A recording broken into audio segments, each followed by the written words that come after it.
KDA کی آل trade unions کی جانب سے ڈائریکٹر جنرل KDA محمد علی شاہ کے اعزاز میں ایک تقریب کا اہتمام کیا جا رہا ہے، جس میں KDA تمام یونینز یقینی طور پر 8 نومبر کو یعنی کل سبزر لان KDA میں department of planning and urban design KDA میں واپسی ضم کرنے پر KDA کی تمام یونین کی طرف سے استقبالیہ دیا جا رہا ہے، جس میں KDA امپلائیز یونین، وطن پرست یونین، مزدور union, labour union, finance committee worker union شامل ہیں۔ ان تمام یونینز نے ڈائریکٹر جنرل KDA محمد علی شاہ کے اعزاز میں جو تقریب کا اہتمام کیا ہے وہ صرف خوشی پہ کیا ہے کہ ان کی کاوشوں سے DP&UP KDA میں ضم کر دیا گیا ہے۔ ٹریڈ یونین نے ڈائریکٹر جنرل KDA کا تہہ دل سے شکریہ بھی ادا کیا ہے کہ اس کو واپس لانے میں ان کا کردار یقینی طور پر نمایاں ہے۔ ایک مرتبہ پھر KDA all trade union director general KDA کو یقیناً زبردست خراج تحسین پیش کرتی ہوئی نظر آ رہی ہے۔ یہ بات خوش آئندہ ہے، اور اس سے زیادہ اہم خبر یہ ہے کہ تمام ٹریڈ یونین ایک پلیٹ فارم پر ہیں، اس لیے کہ وہ خود بھی چاہتی ہیں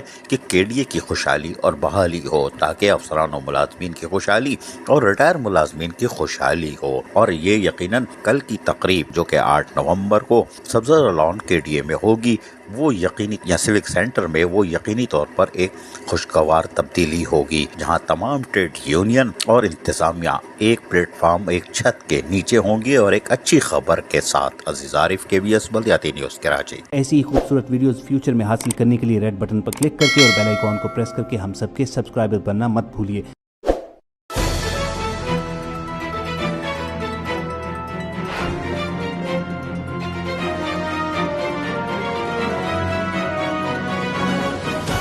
KBS بلدیاتی نیوز۔